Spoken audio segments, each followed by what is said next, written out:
गजेंद्र सिंह जी खीर sir, आपने कहा प्रसूता नाच की हुई पीबीएम हॉस्पिटल में आती है, ये दोनों अपनी बात रखेंगे। ये ओ भैया ओ भैया ओ भैया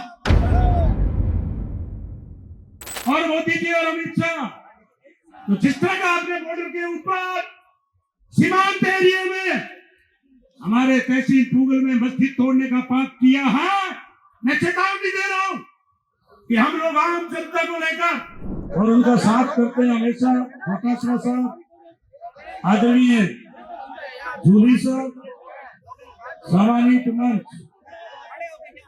एक मिनट भाई, बीच में नारे मत लगाओ। साथियों, आज जो है, मैं मेरी बात नहीं कहते हुए मैं ये कहना चाहूंगा,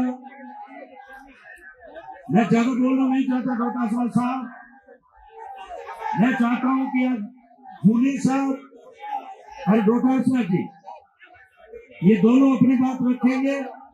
ये ओ भैया ओ भैया ओ भैया ऐसे नहीं होता, ऐसे नहीं होता। मेरी बात सुनिए, सबके लिए सम्मानीय है, लेकिन कोई वक्ता अपनी बात कह रहा है मन से, अगर आप उस बात को नहीं सुनोगे तो फिर इसकी आत्मा को अपन कैसे शांति प्रदान करेंगे। आप सुनिए आराम से, आपकी भावनाओं की कदर है, हमेशा रहेगी, लेकिन सबको सुनना चाहिए। धन्यवाद। साथियों, पिछले 20 दिन से पीबीएम में पार्टी के द्वारा आंदोलन चल रहा है। मैं डोटासरा साहब का ध्यान आकर्षित करना चाहूंगा कि जब से भजन लाल जी की पर्ची की सरकार बनी है, पूरे राजस्थान में हॉस्पिटलों के अंदर प्रॉब्लम है और ये हालत हो गई है पीबीएम के अंदर कि दवाइयां नहीं आने के कारण आज डॉक्टर और जनता आमने सामने है। हम जानते हैं कि डॉक्टर भगवान का रूप होता है। आज डॉक्टरों का भी मैंने स्टेटमेंट देखा कि लगातार आंदोलन की वजह से वो कह रहे हम भी परेशान हैं, लेकिन मैं डोटासरा साहब और जूली साहब से आग्रह करना चाहता हूं कि आज हमारी चिंता का विषय है साथियों कि कांग्रेस पार्टी जो पूरे राजस्थान में मजबूती की स्थिति में है, फिर भी आज हमारा दुर्भाग्य है कि बीकानेर में 6 सीटें विधानसभा की आज बीजेपी के पास में, आज हमें नाम दिशा लगा रहा है। हम सभी को सोचना पड़ेगा कि इसका कारण क्या है, लेकिन आज मैं राजनीति की बात कम करूंगा। मेरा स्पीच मेरी जगह जूली जी और लोटा साहब देंगे।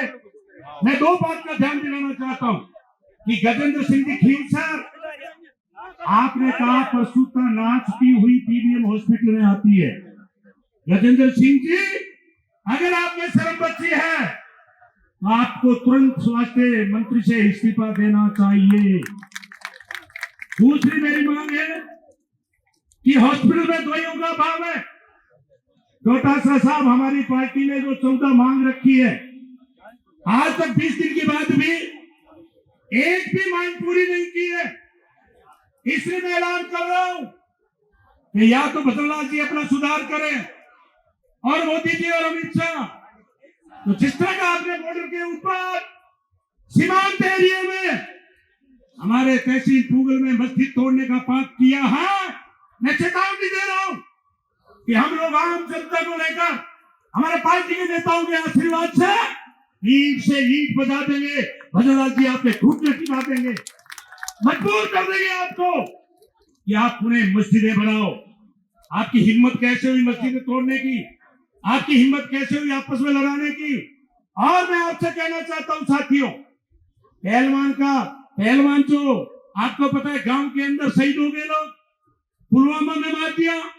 हमारे जाटों की जवान नौजवान बेटियां आज दिल्ली के ऊपर अंतरराष्ट्रीय पहलवान, उनकी इंसल्ट की गई, उनके साथ शोषण किया गया।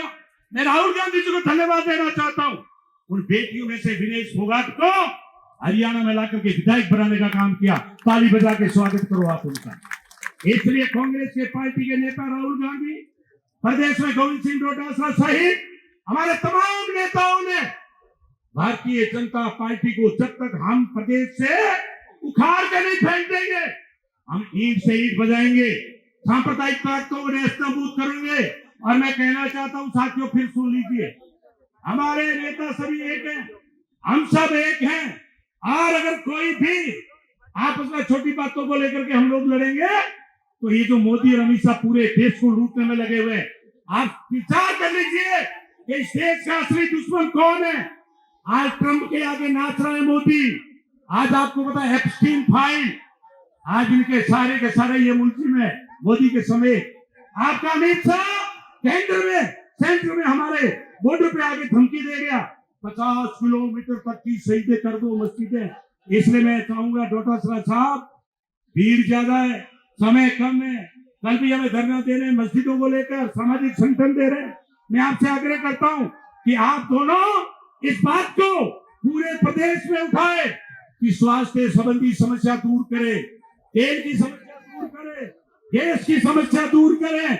और हम चाहेंगे कि अगर प्रदेश में स्वास्थ्य संबंधी, पेट्रोल संबंधी, महंगाई संबंधी और हमारे नेताओं का जो अपमान किया जा रहा है बीजेपी के नेताओं के द्वारा, कभी ईडी भेजते हैं डोटासरा जी के घर, कभी की धमकी देते हैं जेल में जाने की, हम चेतावनी देना चाहते हैं भद्रलाल जी, हम ईंट से ईंट बजा देंगे।